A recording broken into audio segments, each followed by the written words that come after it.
Halo, berjumpa lagi dengan saya Iin Handayani.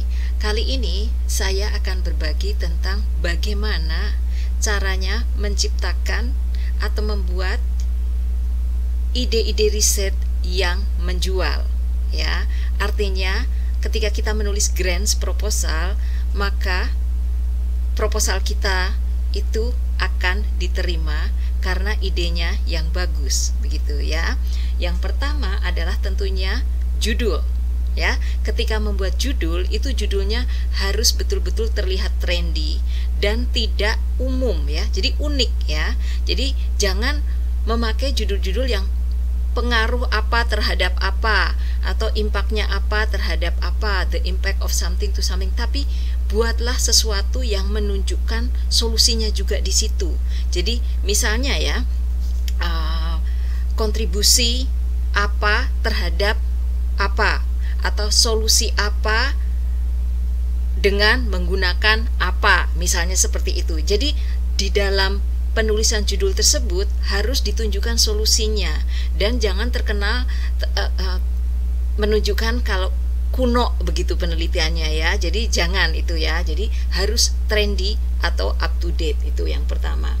Kemudian yang kedua, itu kerangka penelitiannya atau kerangka risetnya itu harus jelas dan bagus ya. Jadi itu eye catching juga ya. Jadi harus menunjukkan bahwa memang betul-betul bagus. Jadi ada kerangkanya, misalnya seperti itu bagus sekali ya.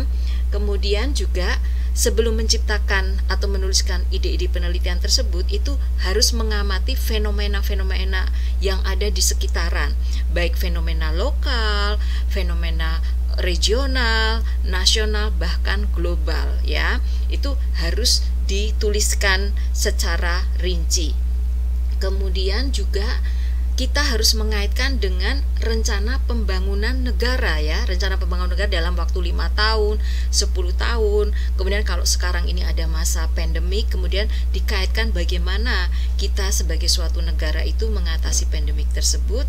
Kemudian ke depannya itu bagaimana, misalnya kalau Bapak dan Ibu dosen peneliti muda ini di bidang pertanian atau di bidang lingkungan, kaitkan dengan natural resource, kaitkan dengan kebutuhan masyarakat saat ini, kaitkan dengan fenomena yang terjadi dengan misalnya naik turunnya harga pasar sayur mayur, misalnya seperti itu ya. Jadi bisa dikaitkan dengan rencana pembangunan nasional 5-10 tahun dan juga mungkin pembangunan dunia, sustainability in the world, begitu.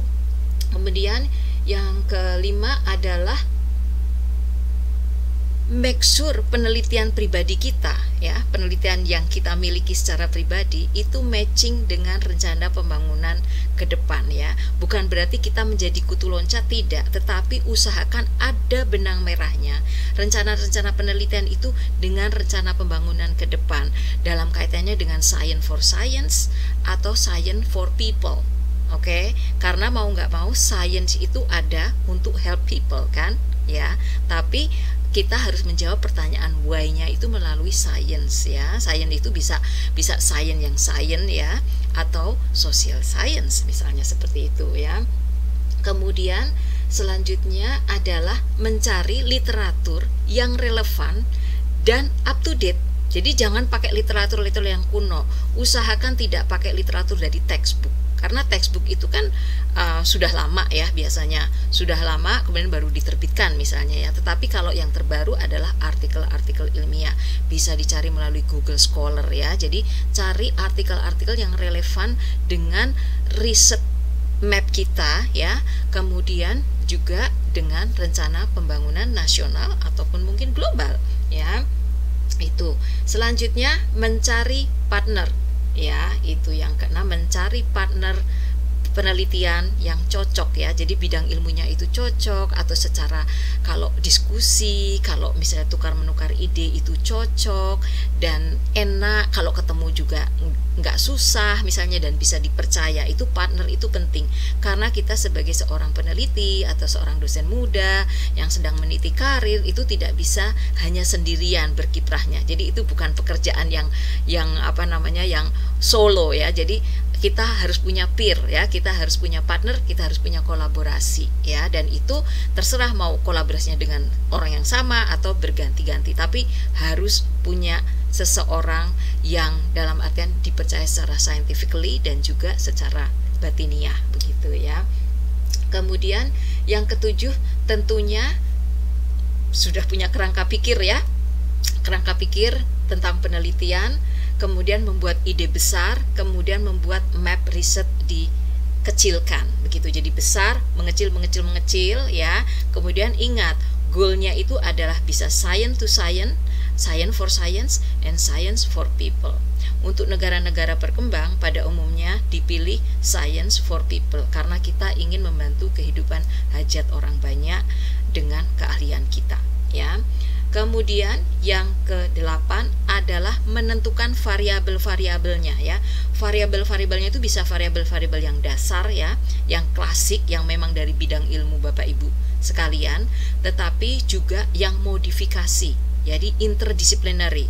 Makanya kalau kita itu hanya sendirian itu mungkin dana penelitiannya kecil-kecil saja, tapi kalau mau dana penelitian yang besar dan terintegrasi atau terpadu, itu kita harus bekerja sama dengan orang dari bidang ilmu lain walaupun masih senada ya. Jadi bisa saling melengkapi keahliannya dan tidak seperti katak dalam tempurung. Artinya kita hanya tahu yang kecil-kecil saja, kita jadi nuansanya itu lebih melebar dan kita tahu kira-kira walaupun penelitian kita kelihatannya kecil, tapi kalau sudah digabung-gabungkan dengan bidang-bidang lain jadi kelihatan besar dan bisa change the world, okay?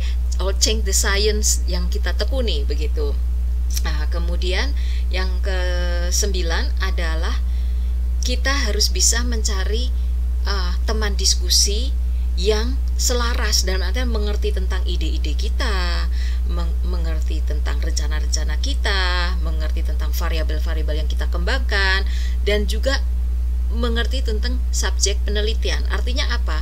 Partner kita itu juga harus seseorang yang rajin membaca dan rajin mengetahui update tentang penelitian-penelitian yang berkaitan dengan topik of interest kita bersama begitu ya. Jadi kita harus punya, baik itu di kampus kita atau di kantor kita atau mungkin tetangga kantor, masih satu kota, atau kalau sekarang tidak harus satu kota, bisa different negara, bisa different pulau, karena kita bisa ketemu lewat Zoom atau lewat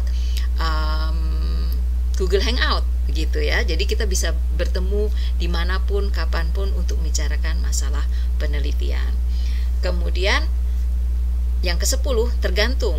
Kalau misalnya grantnya itu kecil, mungkin itu masih seed money, bisa ditulis sendiri ya. Misalnya dana-dana dari UNESCO yang masih basic, yang seed money, kemudian dari mungkin PIT ya, saat itu masih merupakan seperti yayasan kecil begitu, bisa membiayai untuk hanya satu autor peneliti gitu. Tetapi kalau dananya besar harus integrasi, berkolaborasi baik dengan satu universitas, teman-teman satu universitas atau universitas lain begitu ya.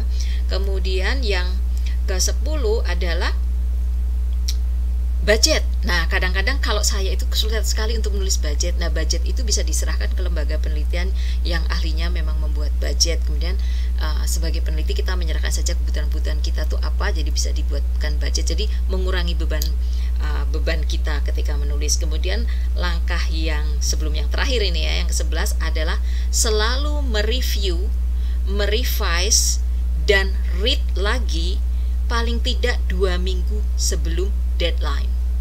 Ya, kalau pengalaman saya di sini, saya biasanya 3 minggu atau 1 bulan sebelum deadline itu kita sudah merevise, mereview, kemudian read. Jadi kita tidak menulis lagi. Kalau menulis itu hanya kayak kita mengedit saja ya. Jadi jangan buru-buru gitu numpuknya, karena nanti kalau buru-buru juga tidak bagus isinya ya. Kemudian jangan lupa yang terakhir adalah mensubmit ya, atau mengirimkan ide riset kita tadi ya. Nah, jangan lupa ketika membuat judul penelitian itu selayaknya kata-katanya kurang dari 10 ya. Karena kalau terlalu panjang nggak enak dilihat, terlalu pendek tidak menunjukkan isi dari proposal tersebut ya. Tetapi kalau 10 itu pas banget ya. Jadi itu baik dalam bahasa Inggris maupun dalam bahasa Indonesia itu 10, tidak lebih dari 10 kata gitu ya, untuk bisa menunjukkan pentingnya penelitian tersebut ya. Jadi itu tadi tips-tips dan langkah-langkah bagaimana untuk menciptakan ide riset yang menjual.